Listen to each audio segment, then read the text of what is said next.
Good morning, afternoon or evening, wherever you are listening from. I'm Adam Parry, editor of Event Industry News and your host on today's podcast. Joining me today is Craig Mathie. Craig is the Managing Director at Bournemouth 7’s Festival, a trustee at the Steve Bernard Foundation, a council member of the National Outdoor Events Association and Vice Chair at the Destination Management Board for Bournemouth, Christchurch and Poole.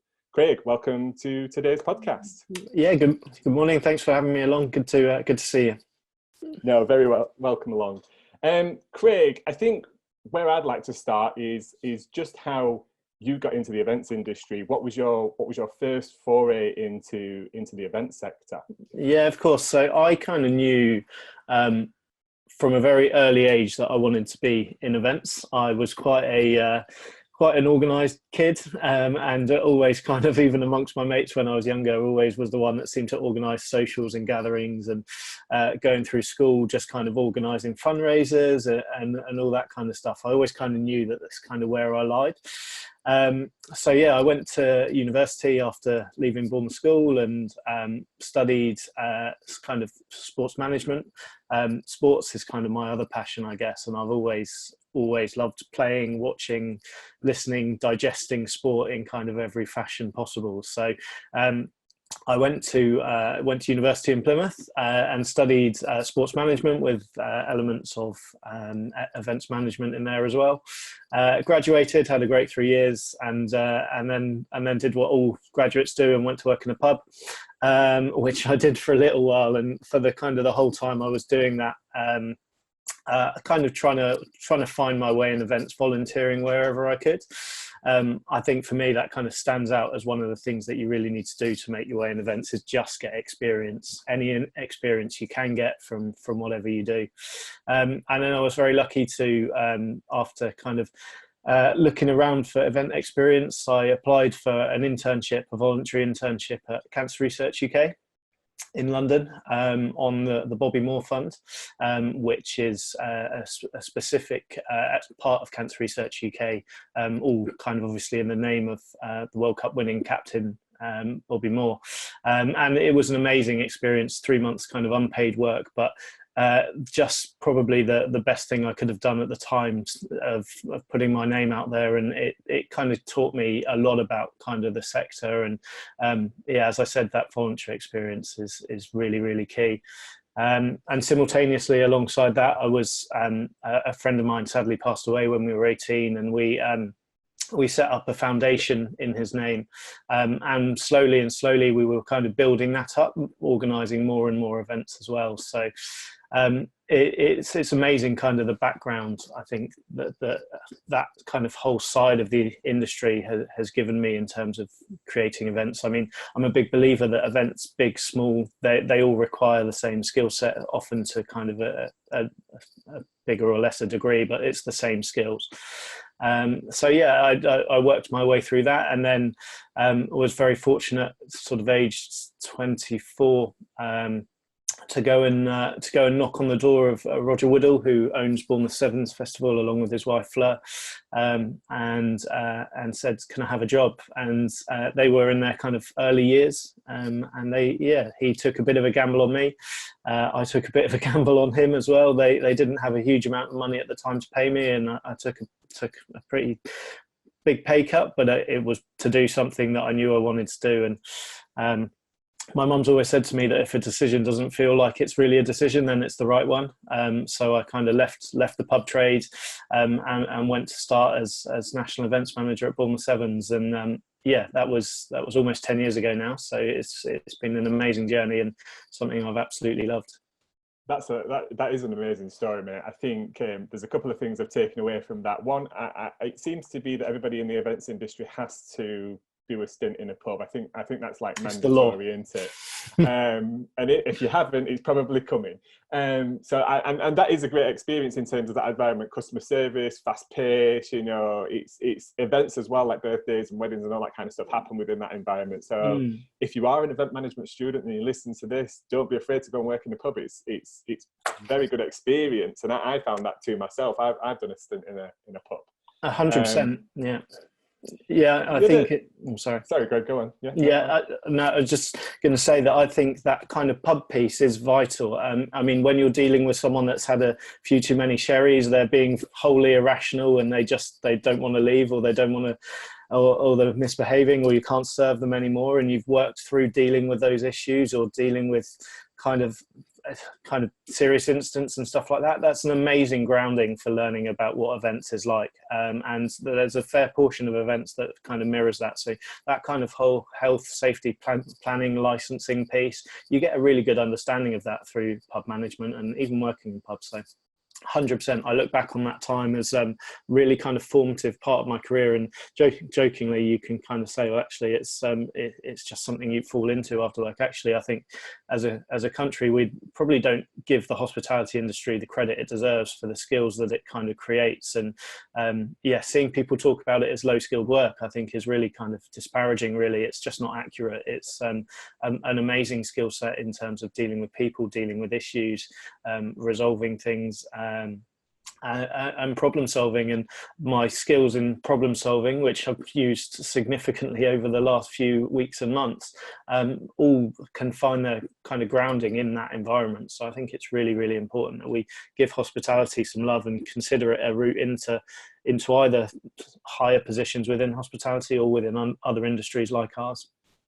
I absolutely agree, and it's interesting, isn't it, what's happened obviously recently over the last couple of weeks. I suppose one good thing that I found talking to other people in the industry and seeing what's happened with news and Parliament, etc., is actually hospitality and events have been elevated just ever so slightly in terms of the thread that they actually weave between whole society and bring everybody together and bring things together. So no, I absolutely agree with you. I think hospitality, events, and everything that touches that actually deserves a lot more credit than it possibly gets from the wider world. So no, absolutely agree. Just touching upon as well, one other point that you mentioned, obviously you went out and did a lot of volunteer work, which is, I think, how many people actually get into the sector. Do you have any specific advice there for anybody that's looking to either change and transition into the events industry? When I go and speak at universities, etc., there's a lot of students that kind of want to go straight into artist liaison and running a festival and getting their own buggy and all that kind of stuff, and that's not necessarily always the case, because there aren't always all of those opportunities out there just on a job board or anything. You had to go and knock on a door yourself. So have you got any advice there about how to get those opportunities to volunteer, etc.? Yeah, I think probably the thing that stands out to me is don't be precious. Do anything that you can. So at Bournemouth 7's, where we kind of work with volunteers, often we'll work with them in 1 year and they'll do something that can seem kind of not that important, such as dishing out programs or wristband checks or all those kind of things, but they all play a really important part in delivering that event. And also, if you apply yourself to that, events people are nice people in the main, and they will remember you, and maybe next year you'll have an opportunity to do something a little bit bigger or a little bit more intense, and or you'll meet someone whilst you're doing that role that may have another opportunity that you can follow up on. I think so. Don't be precious. Don't be put off if something is a stewarding role and you're manning a gate that isn't that busy or something like that, because you never know what kind of might come outside the other end. And I guess the second thing is networks. It's all about people. This industry, more than almost any, is all about people. So talk to people, ask questions, ask people what they're doing whilst you're there. Say, can you help? For me, when employing people, it's about approach and attitude and ability to just kind of pull your sleeves up and get it done. So actually, people who show that willingness, you're much more likely in the future to kind of give them a role. And as you said, I think the industry has a lot of freelancers in it, a lot of people who are kind of going from show to show. So trying to find a quite senior role straight off the bat is impossible almost, because there's a huge amount of other people doing those roles already. But if you kind of keep keep at it, keep knocking on doors, keep asking questions, keep trying to do the smallest jobs, but do them to the very best of your ability, then I think you stand a really good chance of progressing through the industry. And I've done that personally with Bournemouth 7's, but also I'm very fortunate to have a couple of other roles that I play over the year, helping friends out with other events and stuff like that. And those roles have started from just being the hired help to a certain degree, to actually looking after projects to a little bit, or delivering stuff and being involved in the planning and the thought process, and all of that it just takes time. You're not going to fall out of a university degree into an events management role or an artist liaison role in very many cases. So yeah,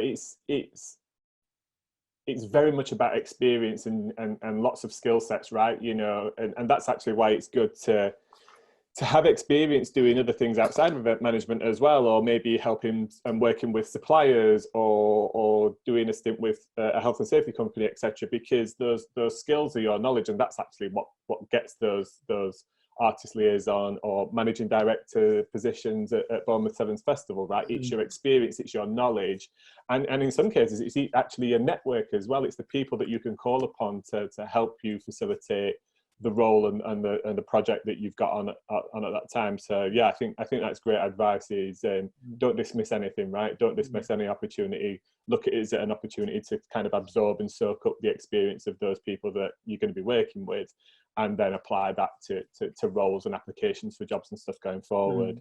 Yeah, couldn't agree more. Craig, could you tell us a little bit more about the actual festival, right? That's what everybody's probably listening. That's what everybody wants to hear about. It's a slightly different type of festival, isn't it, to maybe what most people think of in the mainstream. It's got a huge sport and team player element to it. Could you tell us a little bit about the history, what the event looks like today, and what people experience over the couple of days of the festival that it's live? Yeah, of course. So Bournemouth 7's Festival takes place normally over the last May bank holiday. We've kind of been deep in planning for our 13th year, yeah, it's really grown kind of quite significantly over the past few years, both in kind of attendee numbers and profile. I guess rewinding a little bit, the business was founded by Roger and Fleur Whittle, who I mentioned earlier. So Roger's background was as a semi-professional rugby player, but a nightclub promoter. So you find in the events industry a huge amount of promoters for festivals started their life in that area, and really interesting to kind of see how that translate. And Roger and Fleur took the gamble in 2008, which was obviously the height of the economic crisis, to launch a new event. And it kind of was set out to combine their two passions, really, of sport and music and entertainment. So, and that first year was intended kind of very originally to be a 24-team rugby tournament with a beer tent for everyone to kind of have fun. And even in that first year, those numbers were just kind of blown out the water, really. There were 96 rugby teams.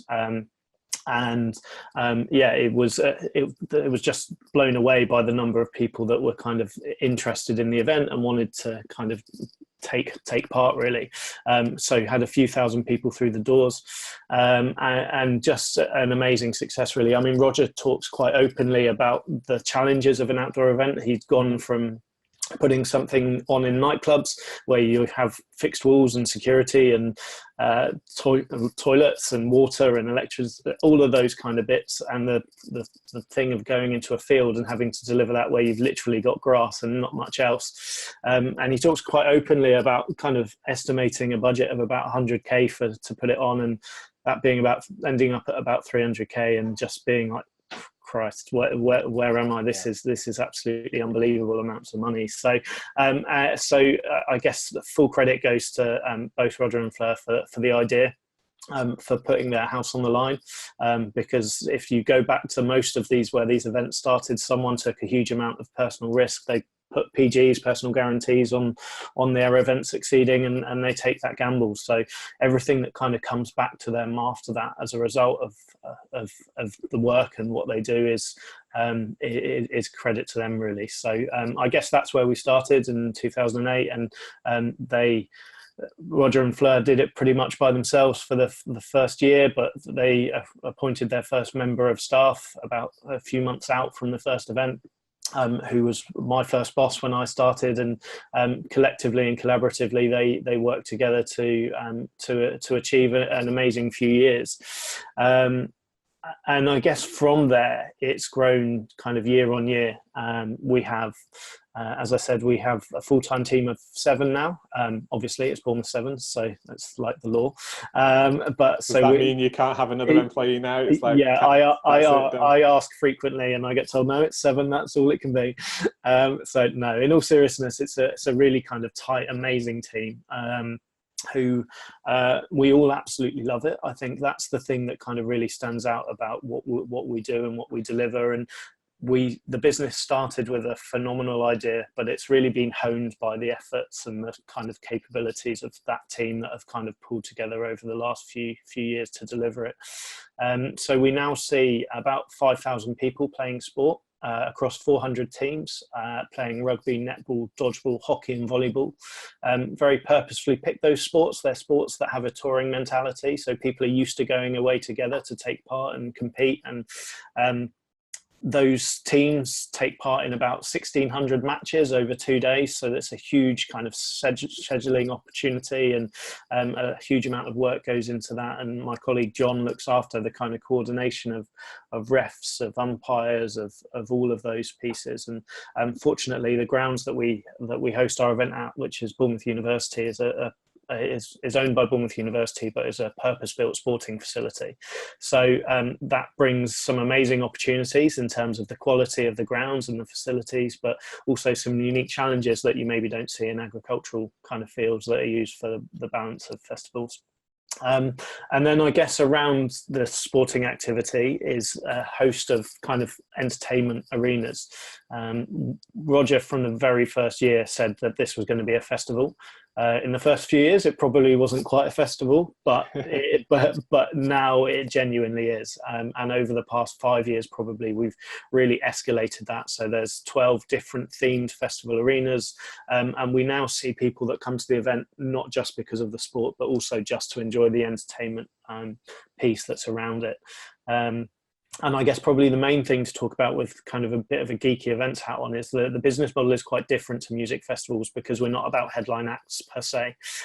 So we see the challenges that the industry is facing in securing acts, and the kind of whole nature of what that looks like, with big players in the market having contract lockdown on particular acts and stuff like that. So it fortunately for us, the sporting DNA of our event is what brings people along. People come along to have an amazing time, be surrounded by like-minded people, and partnering in an atmosphere that, in my opinion, is unrivaled at any UK festival. So I'm obviously a bit biased, but I think the culture and the nature of the people at our event really does kind of create that. And because of that, we're able to offer pretty good value. You can still come to Bournemouth 7's for a weekend for 50 quid. And actually for us, it's about giving amazing value to people, creating something that they'll properly remember. And one thing that we love about our audience is they are super, super loyal. When they talk about Bournemouth 7's, they talk about it as their best weekend of the year, and they'll come back year on year. Our retention rate of customers is amazing, and it just seems to be kind of growing year on year. And I guess I remember when I kind of first started networking in event circles, people used to be like, oh, and where are you from? And I'd be like, Bournemouth 7's. They're like, oh, so that's some sort of rugby thing. But in the last kind of few years, it's amazing to walk into a room and for people to come up and go, Bournemouth 7's, you guys are smashing it, or you're doing amazing things down there. And I think that's a credit to, as I said, the idea, but then also every kind of bit of what the team's been able to develop and grow it into over the years since they've kind of been in post. I have to give you some credit myself, mate, because from my perspective, obviously interviewing other festival and event organizers, you know, they tend to focus on just one aspect of what you have, which is, in my opinion, multiple event types going off all at the same time, with the extra challenge of, like you said, of dealing with an institutional site, which means you have to be extra careful and obviously have to do lots of extra planning and care and maintenance, I'm sure, and there's work that obviously goes into that as well. So, you know, most organizers are probably just, you know, focused on the music side of things, right? Put a stage and replicate that across however many stages, etc., and maybe have one that's bigger than the other. You know, let people turn up, have a good time, go home. You've got the whole sporting side of things, which again, some people just focus on that side, right? And then you've kind of figured out a way of those two things coexisting harmoniously, not getting in the way of each other, and obviously creating a really unique experience in the sense of you can come and you can have not just one sport, multiple sports to watch, and then you can go off and have a great time and watch a cool act or a bit of a gig over the weekend, and £50 to attend a festival of that magnitude in this day and age is pretty unheard of, you know.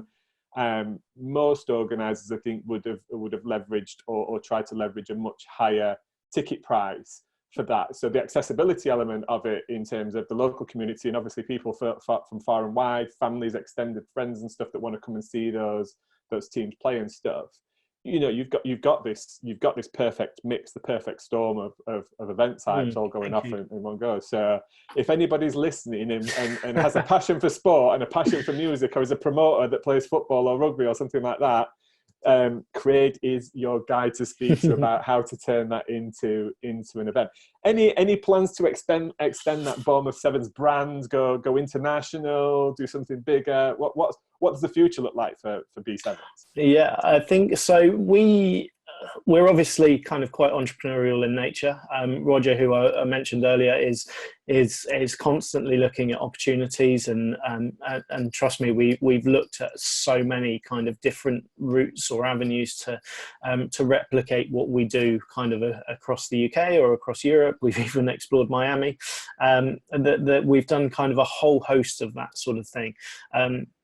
But actually, I think we've seen in the industry that some people try and replicate their idea too much or too close to home, and over time that can be to the detriment of their brand or to their original kind of showpiece. And I think it's a real risk that the thing that makes our event special, and I believe this wholeheartedly, is the people that work on putting it together. And we're a limited number of people. So if we looked at expanding or putting another event on, we would need additional people, and no doubt we could find good people, but would we have the same passion and commitment for something that was happening in the north as something which is happening like 10 minutes from our office? I think Bournemouth as a destination has kind of an attraction, being on the coast, being somewhere that people go on holiday generally. It's pretty much the warmest place you can go in the UK without having to go abroad on holiday. And I think that destination piece is an important reason why it works. And actually, we're still growing. I think in no year since the first year have we ever stood still. Has the event ever stayed the same or looked the same, or numbers decreased or even leveled out? So actually, whilst our core business is still growing and expanding, we are very much of the mindset, well, let's keep doing that. Let's keep pushing the envelope with what we're doing. Let's not try and get too big too quick either, because I think events can fall guilty of doing that.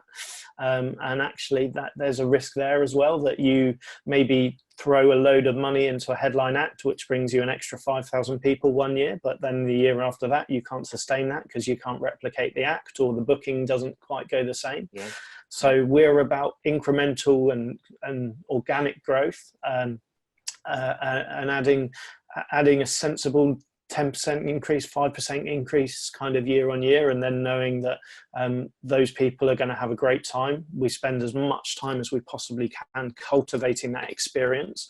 So like, experience is a bit of a buzzword in festivals at the moment, but it's one that I wholeheartedly believe in, because people go to things because they have a great time when they're there. They may pick a music festival for the headline act or the lineup or whatever, but consistent industry research that says the reason people go to events is because of the time they have and the experience they have when they're there. So we're honing that, developing that, and making that as good as it possibly can be, and that kind of making our event better still requires all of our energy. And our team is set up quite differently. So we don't use any agencies really externally. So our team of 7 full-time staff, we look after our sales, our marketing, our ops planning, our health and safety. Don't get me wrong, we have experts on call who work for us over the festival itself, but we own what we do. So that model really works for us.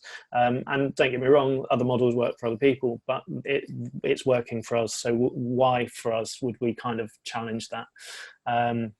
So yeah, I think really the headline for us is we just keep trying to do what we do better and better. We'll always look at an idea, and Roger, I know, is investing or keen to invest in other opportunities and other projects. But as a kind of core business team, for us, it's about building what we do, and not dropping the ball with it, because once you drop that ball, you're never picking it back up again. Yeah, no, I totally agree. We've had some of the same kind of experience ourselves on our own event it's an exhibition in the events market. And everybody that works in the events industry, they're creative people, right? They're passionate people, and it's very easy to get tempted into that, like, let's do what we do here, but for another region, or for another sector, etc. Or let's take our passion elsewhere.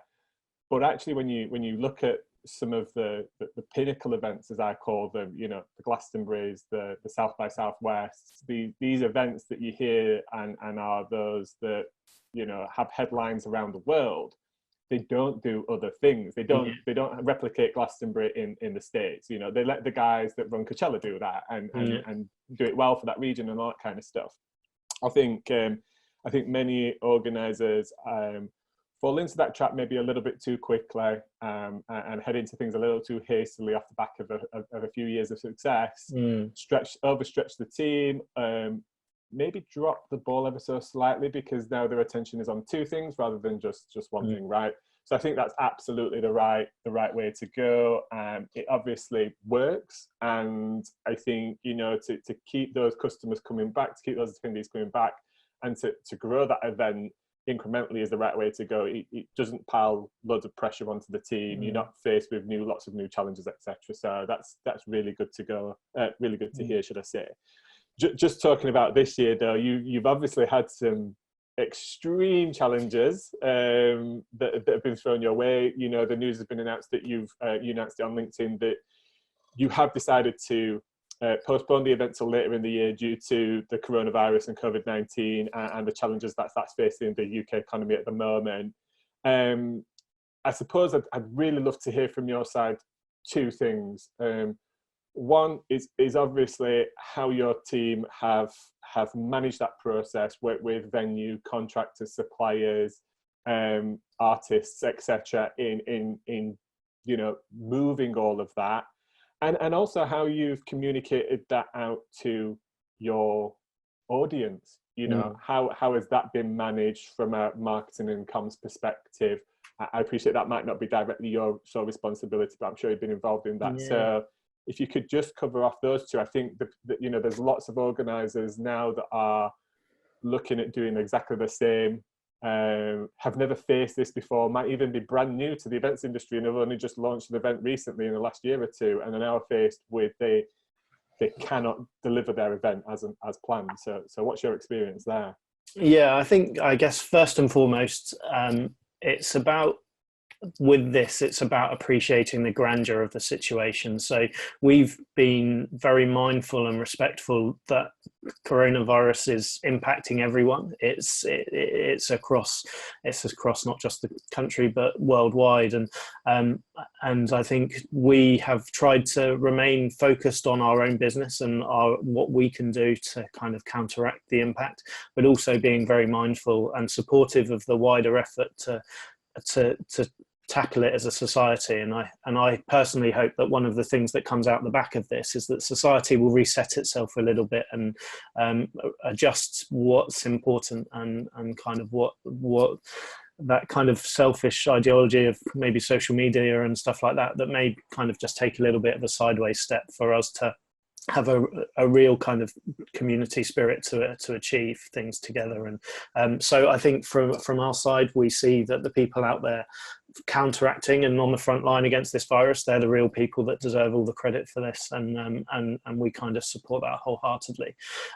In terms of our specific experience, I think one of the positive things for the events industry in this horrible situation is we're used to planning for the worst. We go through extensive plannings every year and the industry is constantly tackling, be it terrorism or an uplift in violent crime or drugs epidemics or whatever, that we are constantly thinking about what are the potential risks and threats to our business, assessing those, so taking a risk kind of management point of view of those and looking, so what is the severity of them and what's the probability of them, and balancing them. So it's about that kind of measured approach to dealing with any situation. We actually explored a viral outbreak in our tabletop session for the 2019 festival. So I'm not quite sure how, but we talked about this one before, and I guess there's some key steps for us in managing the postponement really. So we had a clear business continuity plan, which we've worked through, and that plan we've actually stuck to pretty rigidly. So the first one was to continue operating as usual, and the first stage in that was kind of mitigation steps to, if large events were able to happen, what could we put in place to make sure that the event could happen in a safe and secure environment. And it's commonly said, but health and safety of staff, customers, everyone involved with an event is absolutely our number one priority. It has to be, because if you don't focus on that, then your event will disappear very, very quickly. So we were constantly thinking about mitigation steps and keeping people updated with those. So our event management plan, we were reviewing constantly, updating, providing updates to members of the safety advisory group, and continuing with kind of a positive mindset that the event was likely to happen. And I'd say even at the start of March, that seemed like the most likely scenario. But obviously, whilst going through that phase, you're constantly planning, preparing for the next one. So the second phase for us is a postponement. And we found, obviously, it was one of Prime Minister's speeches where he said that the anticipated peak of the virus would be in approximately 12 weeks, which would fall at the end of May. And very quickly then, we realised that we were very unlikely to be able to happen. I think the nimbleness of our team and our ability to make quick decisions has really stood out to me in this process. So we were able to, within a day or so, go, we're not happening. We need to look at alternative arrangements. From that point, we kind of explored them internally and said, okay, well, if we do push our event on, what dates do we need to look at? And I think we'd already talked about that during the phase where we were talking about mitigation externally. We'd already been thinking about what that kind of next postponement phase was. For us, we always happen on a bank holiday weekend, so the August bank holiday seemed like the most natural fit for us. But we also wanted to make sure that we gave the outbreak the best possible chance of passing, because last thing we wanted to postpone for was 4 weeks and then be in a situation where we had to postpone again further down the line. And at that point, I guess it became about talking to people. It became about relationships. And I found through this that having good relationships and fostering positive relationships when times are good really, really helps you when times are bad. So I was able to pick up the phone to our emergency planning contacts, our suppliers, local police, literally everyone, and have an open and honest conversation, and say, we don't think we're going to happen, we're going to plump for this date. Can that work for you? And we put a few of those dates to people, and very quickly the one that aligned for us was that August bank holiday weekend. So it was kind of really important to go through those kind of phases and that kind of piece over time. And obviously for us, we also had to speak to our venue. So as I mentioned earlier on, our venue is a sporting facility, so it's used for sport over the weekend that we normally operate. So there's a huge number of stakeholders to involve in those conversations. And we sat down with them. We had some really kind of honest, open meetings about the implications on both sides. And worked it through, and we were really lucky that they were super helpful, and they couldn't have been kind of more accommodating, whilst also looking after their business and focusing on what the impact is on them. And then, yeah, just those kind of conversations to go, right, this is what we need to happen. I think the spirit of goodwill, altruism, support, positivity across the board has been amazing. So events would always much rather postpone than cancel, and the supply chain would want you to do that as well. So we pushed forward with those plans and detailed them, and it took us about a week to get kind of approval from relevant people and get everything signed off. And that week was a little bit challenging because you're having to be a little bit quiet in that time whilst people are answering questions. But to kind of pick up on the marcoms, the marketing comms piece, we constantly had an update page on our website of where we were, what our plans would be in the worst case scenario. And we pointed people to that, and we had hundreds of phone calls, inquiries, emails, social media questions, and we pointed almost all of them directly to that piece. And I think we had maybe one or two follow-up questions. So being honest and open with your audience all the way through the process, I think, is really important. And then I guess there were some key milestones in the intervening period where there were peaks and troughs in customer inquiries. So when Glastonbury cancelled, we saw an immediate uplift of number of people on our website, number of people asking questions, because people then started to put two and two together and think, well, if Glastonbury's not happening, then it's unlikely that you guys are going to happen. What's the impact for me, and what that looks like? Yeah. So that kind of update people piece, I think, is just really important. Being humble and open and honest, and we've told people that we're a small business. For us, we need to make sure that we operate in a sensible fashion to be able to keep going, despite having 12 years under your belt. Events are an inherently risky space, so it's about managing that kind of risk and making sure we can continue to deliver and operate the festival in the right way. And then I guess the main kind of marketing piece that went out, which was on Friday just gone, that was, for me, we did that about an hour and a half after we got the approval from the venue, the final approval, which was testament to what our team has been able to achieve and how good they are at what they do. And we had planned and prepped every piece of that in advance. So we knew what we were going to say, how we were going to say it, what the social media messages were going to be, what channels we were going to use to communicate those updates to everyone. And again, we put that out, as I said, within an hour and a half. And I think the nimble nature of our business enabled us to do that. And overwhelmingly, consumer feedback and customer feedback has been amazing. It's been really, really positive. People are just buzzing that we're able to happen. We think we'll probably end up being a little bit of a post-corona party, and we think that's going to be important in these difficult situations. It's kind of stood out for me that people want positive news. They need to know that there's an end in sight. And whilst the kind of the frontline stuff, the health stuff that is happening to counteract this virus is super important, we as an industry have a massively important role in creating hope and like creating something to look forward to once this is all done. And I think people are starting to understand how important our industry is in delivering that for people, and escapism and optimism and hope are just kind of characteristics of our industry that people I think are really buying into. So it's a really important piece, and we're really pleased that we're able to have postponed.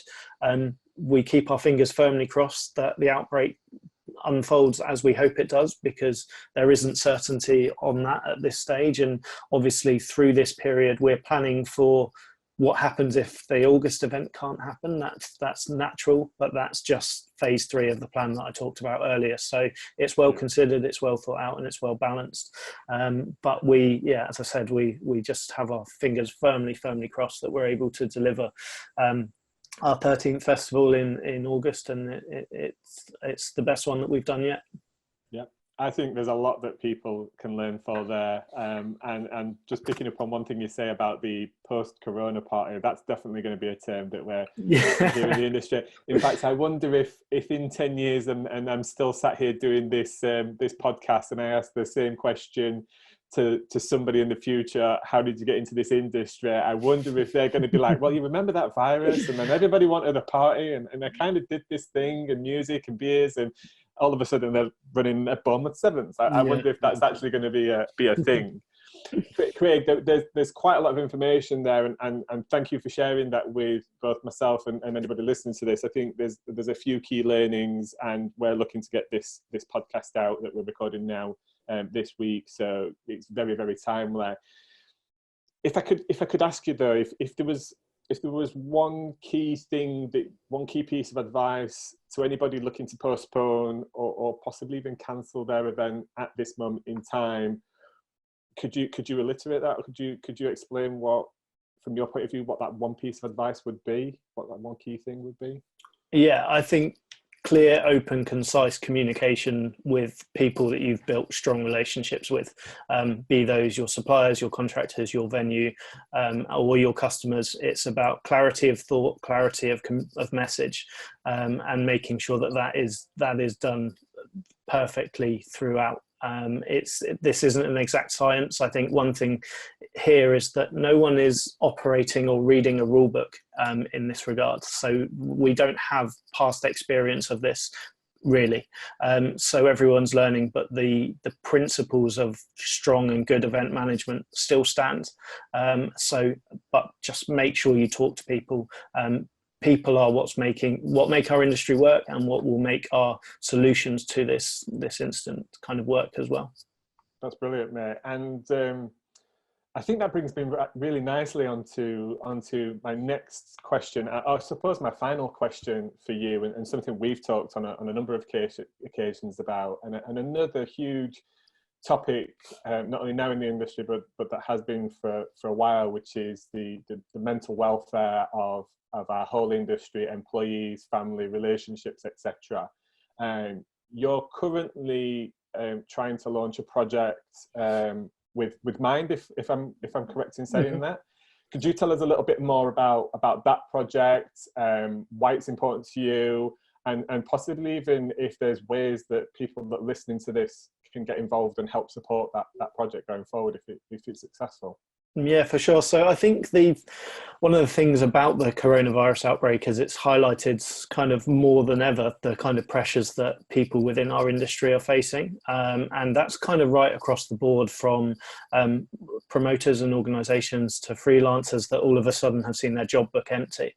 And there's a whole host of situations which have been highlighted by the outbreak, but which are omnipresent in our industry. It's regularly highlighted as one of the 5 most stressful industries to work in worldwide, and I think it puts people under a significant amount of pressure, be it from working alone, from working to a very strict deadline constantly, to maybe touring for ages as part of a concert tour or something, and then leaving that and going back to self-isolation, and also maybe a historic culture that has kind of moved on a little bit, but a culture of we'll just put in the hours and get it done because that's what we have to do, and our industry has been guilty of that in the past. So I think there's a whole host of issues around mental health in events, and you're right. We're working, and this is through NOAA, through the National Outdoor Events Association, which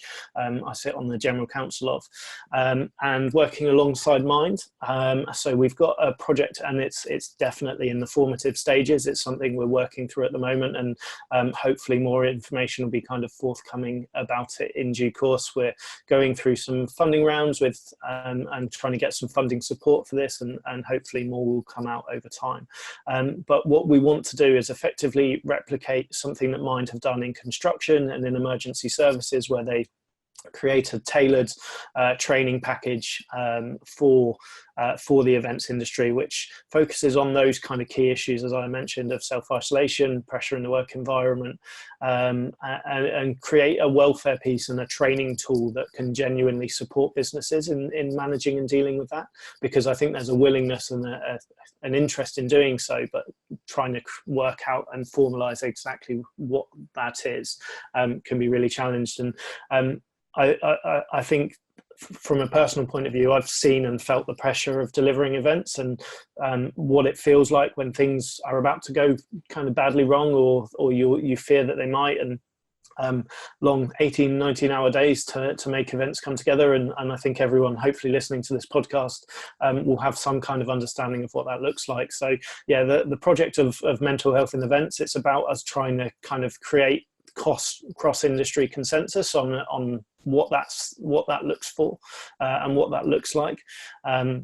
The project, that as we envisage it, will be in 2 stages. The first one will be to take a snapshot of our industry as it stands and create a report around where we are as we look at the moment. How do people feel? What is in place? Because there are some people already doing amazing things around mental health and staff welfare, and what that looks like. And then the second phase is really in developing and cultivating a program to create ways of dealing with that for industries, organizations and stuff. So yeah, I'm kind of leading on that for NOAA. So anyone that wants to get in touch can just potentially find me on LinkedIn, Craig Mathie on there, and reach out. And for me, it's about creating a network of people that are trying to work together to deal with that issue. And hopefully, obviously everyone's a little bit preoccupied at the moment, but in time that will kind of get the recognition it deserves, and we'll be able to kind of push forward with an important piece of industry development. I think it's super important, mate, and I commend you for taking action and doing something. I know there are a few other things happening in the events industry, and other individuals that are trying to also elevate this issue that our industry faces, and the pressure that comes. And I think as an employee myself, I think it's important that this information and training is out there, so as those that it might not be affecting directly but may affect others within your teams or your crowds, you're able to identify that and also help put things in place to help those individuals. You know, people deal with stress in many different ways, and there's no one clear, you know, it's not a rash, it's not a pimple on your forehead that you can identify, right, oh, that's that, they've got that. You know, some people hide it extremely well, or don't even know that they have that themselves. And there are multiple types of stress, right? There is negative, detrimental stress. There's also positive stress, like the stress that comes from getting married or from planning a party or something like that. You know, you're building up to something really, really positive, but that can still have a huge impact on your mental welfare and your mental well-being.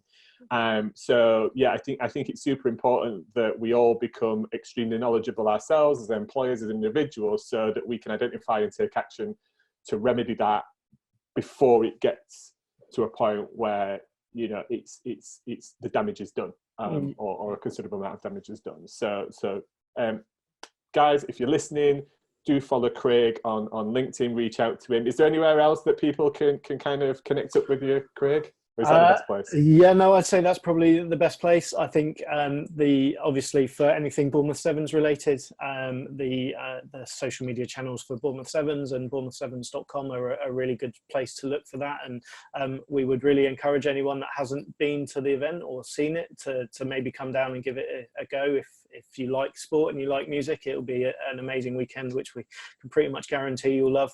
And then obviously other bits, I'd say probably LinkedIn is the best place to find me. So everybody looking for that August bank holiday Corona party, get yourself a ticket bought to B7's, like Craig says. Craig, thank you very much for joining me today. I think your insight and your passion has been contagious, no pun intended. Listeners, if you've enjoyed today's podcast, please do like, comment and share with your networks. And if you have the time and have enjoyed today, please give us a rating on your chosen podcast platform. That really does help the discovery of these podcasts to other people far and wide. Thank you very much for listening today. Until next time, bye for now.